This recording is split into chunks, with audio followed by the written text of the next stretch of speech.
قسط نمبر 30 آخری قسط۔ ریسٹورنٹ میں کافی رش تھا، کچھ لوگ آ رہے تھے جا رہے تھے، کچھ لوگ وہیں بیٹھ کر کھانا نوش فرما رہے تھے۔ وہ ریسٹورنٹ میں داخل ہوئی تو نظریں بے ساختہ سامنے ٹیبل کی جانب پڑی۔ دل و دماغ ایک دم ہی ماضی میں چلا گیا۔ برسوں پہلے وہ ایسے ہی تو کالج کی کینٹین میں بیٹھا ہوا تھا، اس کو دیکھ نہ جانے کیوں اتنے سالوں بعد بھی اس کے زخم ہرے ہو گئے، آنکھوں کے کنارے خود بخود نم ہو گئے۔ جمال حسین بھی اسے دیکھ چکے تھے، ان کی آنکھوں میں بھی شکوہ ابھر آیا تھا۔ صوفیہ خود کو نارمل ظاہر کراتی ان کے سامنے جا بیٹھی۔ کیسی ہو؟ جمال نے گلا گنگناتے ہوئے بات شروع کی۔ ٹھیک ہوں، صوفیہ کا لہجہ بھاری سا تھا، وہ دل ہی دل میں رو رہی تھی۔ اس کا سر ہنوز جھکا ہوا تھا، وہ ہمت نہیں کر پا رہی تھی اس سے نظریں ملانے کی۔ سالوں سے کیا سب جیسے ٹوٹ رہا تھا، اسے یاد تھا جب وہ بچھڑے تھے تو آخری بار ملے تک نہیں۔ وقت نے اور گھر والوں نے اتنی مہلت ہی نہیں دی تھی صوفیہ کو، فوراً ہی اس کی شادی کر دی گئی تھی۔ وہ آج بھی اسے وہی لگا تھا، پیارا سا سلجھا ہوا جمال حسین، اور جمال حسین کو صوفیہ آج بھی ویسی لگی تھی، تھوڑی سی نخریلی، شرارتی اور نازک سی۔ بہت سالوں بعد تمہیں دیکھ کے اچھا لگا۔ وہ بالکل خاموش تھی، کچھ بول نہ رہی تھی۔ تبھی جمال حسین نے دوبارہ بات شروع کی۔ ان کے بولنے کی دیر تھی، بس صوفیہ کا ضبط ٹوٹ گیا۔ وہ ہجوم کے درمیان میں بیٹھ کر ہی بری طرح رونے لگی۔ جمال حسین اسے روتا دیکھ کر ہکا بکا رہ گئے۔ وہ آج بھی اتنی ہی نازک دل کی تھی جتنی نازک اس وقت ہوتی تھی۔ جمال کو احساس ہوا کہ انجانے میں وہ بھی صوفیہ کے ساتھ کافی زیادتی کر چکے تھے۔ اس کا بھی کوئی قصور نہ تھا، وہ بھی تو ان سے محبت کرتی تھی، لیکن وہ کیا کرتی، لڑکی تھی، گھر والوں کے آگے بے بس تھی۔ لڑکیوں کو اپنی منمانی کرنے کا حق نہیں ہوتا۔ آیات کے لیے قربانی صرف جمال نے نہیں دی تھی، بلکہ سب سے بڑی قربانی ہی صوفیہ نے دی تھی۔ اس نے جمال کو ہرگز فورس نہیں کیا تھا کہ وہ آیات کو گھر سے نکال دے۔ وہ تو آیات کو ماں بن کر پالنا چاہتی تھی، مگر اس کے ماں باپ نے جمال کے سامنے شرائط رکھ دی تھی۔ جمال آیات کو خود سے دور کرتا تبھی وہ صوفیہ سے شادی کر پاتا۔ اتنی چھوٹی سی بچی جس کی وہ بیٹی کی طرح پال رہا تھا، اسے بھلا کیسے خود سے دور کرتا؟ وہ مرتا، اور مرد ہرگز ایسے کوٹے قدم نہیں اٹھاتے۔ جمال نے صوفیہ کے گھر والوں کو اتنا تک بول دیا تھا کہ وہ صوفیہ سے ہرگز آیات کی پرورش نہیں کرائے گا۔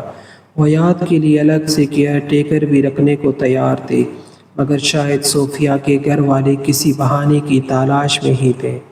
انہوں نے موقع پاتے ہی رشتہ توڑ دیا تھا۔ صوفیہ پلیز رو مت۔ جمال نے جیب سے رومال نکال کر اس کی طرف بڑھایا۔ اس نے لپک کر جمال سے رومال لیا اور آنسو صاف کرنے لگی۔ آنسو تھے کہ رکنے کا نام ہی نہیں لے رہے تھے۔ وہ ایک بار آنسو صاف کرتی تو پھر آنکھیں ڈبڈبا جاتی۔ جمال مغویت سے اس کا چہرہ دیکھ رہے تھے، اس کا حسین و خوبصورت چہرہ۔ وہ کالج میں سب سے حسین لڑکی مانی جاتی تھی۔ کتنی محبت کرتے تھے جمال حسین اس سے، کتنے خوش رہتے تھے وہ کہ ان کے پاس صوفیہ ہے۔ وقت نے بہت بڑا ستم کیا تھا ان پر، ان سے ان کی پہلی محبت چھین لی تھی۔ کاش زندگی ایسے ستم نہ کرے دیوانوں پر۔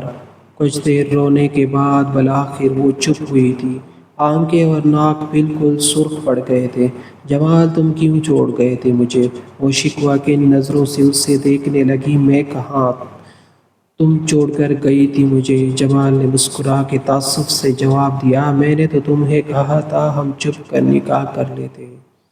صوفیہ نے بھی شکوہ کرتے اسے یاد دہانی کرائی۔ صوفیہ میں ایسا کیسے کر سکتا تھا جب میرے خود کے آگے بھی بیٹی تھی؟ میں تمہارے والدین کے ساتھ ایسا نہیں کر سکتا تھا، کل کو یہ چیز پلٹ کر مجھ پر آ سکتی تھی۔ جمال نے نرمی سے اسے جواب دیا۔ معصومیت سے جمال کو دیکھ کر سر جھکا گئی۔ صوفیہ میں چاہتا ہوں جو ساتھ ہم نے ایک بار چھوڑ دیا تھا اسے پھر سے تام لیتے ہیں، کیا تم میرے ساتھ رہو گی؟ جمال سوچ کر آئے تھے کہ اس سے ایسی کوئی بات نہیں کریں گے۔ دل کے ہاتھوں مجبور ہو گئے تھے، کیوں نہ ہوتے پہلی محبت تو پھر پہلی محبت ہوتی ہے۔ نہ دل میں تڑپ ہی ایسی تھی کہ ساری انا کو انہیں نے باڑ میں بھیج دیا۔ وہ محض اتنا جانتے تھے کہ ان کے سامنے ان کی محبت تھی، پہلی محبت، جس کو انہوں نے کبھی خود سے بڑھ کر چاہا تھا۔ تم مجھے پھر سے چھوڑ کر تو نہیں جاؤ گے نا؟ صوفیہ کی حالت بھی جمال سے مختلف نہ تھی۔ وہ بھی سوچ کر آئی تھی کہ اسے خوب ایٹیٹیوڈ دکھائے گی، اسے آخر میں انکار کر آئے گی کہ وہ اس سے شادی نہیں کرنا چاہتی۔ دل کے ہاتھوں وہ بھی مجبور تھی۔ جمال کو دیکھ کر دل ایسے پگھلا تھا جیسے کوئی موم۔ زندگی نے ساتھ نبھایا تو یہ ساتھ کبھی نہیں چھوٹے گا، جمال نرمی سے کہتے زیر لب مسکرا دیے تھے۔ صوفیہ بھی سر جھکا کے دھیمے سے مسکرا دی۔ وہ اپنی گاڑی سے ٹیک لگائے کھڑا نہال کا منتظر تھا۔ اس نے نہال کو اطلاع دی تھی کہ وہ مجرم کو جان چکا ہے۔ اس نے آج نہال کو بلایا تھا مگر اسے ابھی تک کچھ نہیں بتایا تھا۔ وہ اسے بتا کے شاک نہیں دینا چاہتا تھا، وہ اسے اس کی آنکھوں سے سب دکھانا چاہتا تھا۔ وہ جانتا تھا کہ وہ باران کی بات پر ہرگز یقین نہیں کرے گا، اور یقین بھی کیسے کرتا؟ مجرم تھا ہی اس کا اتنا قریبی۔ کاش یہ قریبی لوگ جان پاتے کہ ان کے دھوکے انسان کو اندر سے کتنا زیادہ توڑ دیتے ہیں۔ اکثر عزیزوں سے دھوکہ کھا کے انسان اپنا آپ ہی کھو بیٹھتا ہے، مگر برائی کے قدم پر چلنے والے یہ کہاں سوچتے ہیں۔ کچھ دیر بعد نہال آیا تو باران اسے اپنی گاڑی میں بٹھا کے مطلوبہ منزل پر لے گیا۔ مجرم کو اس نے بہانہ بنا کے وہاں پہلے سے ہی بلایا ہوا تھا۔ وہ ایک پارک تھا، اچھا خاصا سرسبز پارک۔ باران نے نہال کو ایک درخت کے پیچھے کھڑا کر دیا تھا۔ نہال کے سامنے اس شخص کی پشت تھی جو اس کا مجرم تھا۔ وہ نیلی جیکٹ پہنا ہوا تھا، سر پر سیاہ کیپ تھی۔ نہال اسے غور سے دیکھ کر پہچاننے کی کوشش کرنے لگا۔ باران اس شخص کے پاس چلا گیا تھا اور اس سے کچھ بات کرنے لگا۔ نہال ان دونوں کو بات کرتا آسانی سے دیکھ سکتا تھا۔ مجھے یہاں کیوں بلایا ہے باران؟ وہ تجسس سے استفسار کرنے لگا۔ تم نے یہ سب کیوں کیا ہے نہال کے ساتھ؟ باران سر پیری سے پوچھنے لگا۔ میں نے کیا؟ نہال کے نام پر اس کے تاثرات بگڑے تھے۔ ربیکا کو بھیجا نہال کی زندگی میں، پھر ربیکا کو مروا دیا۔ باران کا لہجہ بہت سخت تھا، جبکہ اس کی بات سن کر سامنے کھڑے شخص کے اوزان خطا ہو گئے۔ قدم بلا وجہ ہی گڑبڑا سے گئے تھے۔ اپنے جرم کی تمام نشانیاں وہ مٹا چکا تھا، پھر باران کو یہ کیسے پتہ چلا؟ وہ حیران بھی تھا اور پریشان بھی۔ میں نے ایسا کچھ نہیں کیا ہے، وہ غصے سے انایا تھا۔ یہ کیا ہے تمہارا ہی ہے نا؟ اس بات سے انکار مت کرنا، کیونکہ مجھے بہت اچھے سے پتہ ہے یہ چیک اور اس پر کیا ہوا سائن تمہارا ہی ہے۔ یہ مجھے ربیکا کے ڈاکومنٹس سے ملا ہے، جس سے صاف ظاہر ہے کہ تم نے اس سے ڈیل کی تھی، اور ربیکا کا اصل نام شہنیلا شاہ تھا۔ مجھے یاد ہے تم نے کہا تھا کہ تمہاری دوست شہنیلا، اسے جاب کی ضرورت ہے۔ باران نے اس کے سامنے وہ چیک لہرایا تھا، وہ اس شخص نے ربیکا کو دیا تھا۔ چیک دے کر اس کی آنکھیں شاک سی پھیل گئی۔ وہ اتنا بڑا ثبوت کیسے چھوڑ گیا تھا؟ اب وہ جھوٹ بھی نہیں بول سکتا تھا۔ اس کی حقیقت باران خانزادہ کو پتہ چل گئی۔ ہاں، میں نے ہی مارا ہے اس کو، وہ بلند آواز سے بولا تو درخت کے پاس کھڑا شخص، جو پہلے ہی صدمے میں تھا، بے جان ٹانگوں سے زمین پر بیٹھتا چلا گیا۔ کیوں کیا تم نے ایسا؟ باران نے تفتیش سے پوچھا۔ آف کورس، روشنی کے لیے۔ روشنی میں اور نہال ہم بچپن کے دوست تھے، مگر روشنی کو محبت بھی ہوئی تو نہال سے۔ مجھے کبھی اس نے محبت کی نظر سے نہیں دیکھا اور میں اس پر مرتا رہا۔ پھر یہ سوچ کر کہ میں اگر بہت پیسہ کماؤں تو شاید روشنی نہال کو چھوڑ کر میرے پاس آ جائے۔ میں پڑھنے اور کام کرنے کے لیے باہر ملک چلا گیا۔ نہال مجھے فون پر اپنے اور روشنی کے بارے میں بتاتا رہتا تھا۔ ایک دن اس نے مجھے بتایا کہ روشنی کی زندگی میں باران خان آ گیا ہے، جس سے وہ بدلہ لینا چاہتی ہے۔ مجھے بہت اچھا سرا مل گیا تھا۔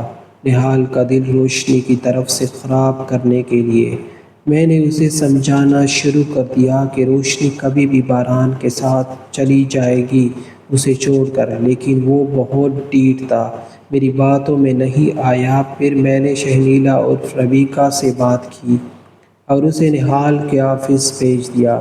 ربیکہ اپنے پلان میں کامیاب ہو گئی تھی، مگر نہال اس سے شادی کرنے کو تیار نہیں تھا۔ تب میں نے نہال کی برین واشنگ کی اور اسے ربیکہ سے شادی کے لیے مجبور کیا۔ وہ میری ہر بات مانتا تھا۔ اس نے ربیکہ سے شادی کر لی۔ پھر میں اس کو روشنی سے دور رکھنے کی کوشش کرتا رہا۔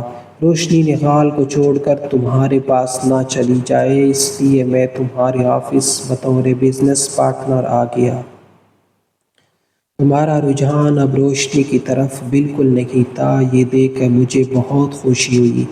روشنی کو حویلی میں وہ ڈھیر سارے پھول میں ہی بھیجتا تھا۔ اس کو پھول بہت پسند ہے اور نہال کی اتنی بھی اوقات نہیں کہ اسے ایک پھول دے سکے۔ مجھے لگا تھا میں ایسے اس کا دل جیت لوں گا اور میں ابھی بھی اس کا دل جیت لیتا، لیکن تو بیچ میں آ گیا۔ بولتے بولتے معیز ایک دم غصے سے باران کو گھورنے لگا۔ تم نے ربیکہ کو کیوں مارا؟ وہ تو تمہاری دوست تھی نا؟ باران نے تشویش سے پوچھا۔ اس نے مجھے دھمکی دی تھی کہ وہ نہال اور روشنی کو میرے بارے میں سب بتا دے گی۔ میں نے ربیکہ کے ہاتھ سے ہی اس کے اپارٹمنٹ کی دیواروں میں کیمرے فکس کرائے تھے۔ شاید وہ یہ بات بھول گئی تھی، میں سامنے والی خالی اپارٹمنٹ میں ہی کچھ دنوں سے اس پر نظر رکھ رہا تھا، کیونکہ مجھے اندازہ تھا وہ ایسی حرکت ضرور کرے گی، اور میرے اندازے کے مطابق نہال اس کے ڈاکومنٹس دیکھ کر اس سے پوچھنے لگا تھا۔ جب ہی میں نے سامنے والی کھڑکی سے اسے شوٹ کر دیا، وہ بہت فخر سے گردن اکڑائے اپنے کارنامے انجام دے رہا تھا۔ اس کی بات سن کر درخت کے پاس گھٹنوں کے بل بیٹھے نہال کے کندھے ڈلتے چلے گئے۔ آج وہ صحیح معنوں میں ٹوٹ گیا تھا۔ معیز کے منہ سے اس کے کارنامے سن کر اس کے اوزان خطا ہو گئے تھے، آنسو آنکھوں سے نکل کر مٹی میں جذب ہوئے، تو وہ غصے میں اٹھا اور پھر آگے بڑھ کر معیز کا گریبان تھام لیا۔ معیز اسے یوں سامنے دیکھ کر ہکا بکا رہ گیا۔ نہال تو؟ وہ بے یقینی سے اسے دیکھنے لگا۔ وہ سامنے کھڑا تھا، یعنی وہ اس کی ساری باتیں سن چکا تھا۔ نہال نے اس کی بات سن کر اس کا گریبان ایک ہاتھ سے پکڑے، دوسرے ہاتھ سے اس کا منہ پر مکہ مارا گیا تھا۔ نہال کا ہاتھ اٹھنے کی دیر تھی۔ معیز نے شرافت کا لبادہ اتار پھینکا تھا اور وہ نفسیاتی تھا۔ اب اس کے معصوم دکھنے والی شکل کے تاثرات بالکل سخت اور آنکھوں کی پتلیاں ساخت ہو گئی تھی۔ معیز نے پلٹ کر دو مکے نہال کے منہ مارے تھے۔ ایک طرف خاموشی سے کھڑا باران معیز کو آپے سے باہر ہوتا دیکھ کر قریب آیا اور پھر اسے گریبان سے پکڑ کر سیدھا اپنے سامنے کھڑا کیا۔ کمینے، بہت شوق ہے نا تجھے دوسروں کو برباد کرنے کا؟ تجھے میں بتاتا ہوں، باران نے دشتگی سے کہتے یکے کے بعد دیگرے کئی تھپڑ اس کے منہ پر مارے تھے۔ تھوڑی سی مار کھا کے ہی معیز سن پڑ گیا۔ باران کے کسرتی بازوؤں میں کتنی طاقت تھی وہ آج محسوس کر چکا تھا۔ معیز کو ٹھیک طرح سے پیٹنے کے بعد باران نے اسے کچرے کی طرح اٹھا کے اپنی گاڑی کے بیک سیٹ پر پھینکا اور نہال کو بیٹھنے کا اشارہ کر کے خود ڈرائیونگ سیٹ پر آ کے بیٹھ گیا۔ نہال بھی معیز کے ساتھ ہی بیک سیٹ پر بیٹھ گیا۔ باران گاڑی بہت تیز چلا رہا تھا۔ گاڑی ہواؤں سے باتیں کرتی جمال حسین کے گھر کے سامنے جھٹکے سے رکی تھی۔ باران گاڑی سے اترا، پھر اس نے معیز کا کالر پکڑ کے گھسیٹتے ہوئے اسے گاڑی سے نکالا۔ نہال بھی گاڑی سے اتر آیا تھا۔ جمال حسین کا گھر دیکھ کر وہ سمجھ نہیں سکا کہ باران کرنے کیا جا رہا تھا۔ باران معیز کو گھسیٹتے ہوئے اندر لے گیا۔ لان میں بیٹھی آیات اور روشنی ان تینوں کو دیکھ کر چونک گئی۔ روشنی تو حیرانگی سے معیز کو دیکھ رہی تھی، جس کی ناک اور منہ سے خون نکل رہا تھا اور باران اس کا گریبان پکڑا ہوا تھا۔ اگلے پل باران نے اسے جھٹکے سے چھوڑا اور روشنی کے قدموں میں دھکا دے کر گرا دیا۔ معیز کا سر بالکل روشنی کے پیروں کے قریب زمین پر لگا تھا۔ بتا روشنی کو سچ ورنہ ہڈیاں توڑ دوں گا تیری۔ باران نے آگے بڑھ کر معیز کو بالوں سے پکڑ کر سیدھا کھڑا کیا اور دانت پیس کر درستگی سے بولا۔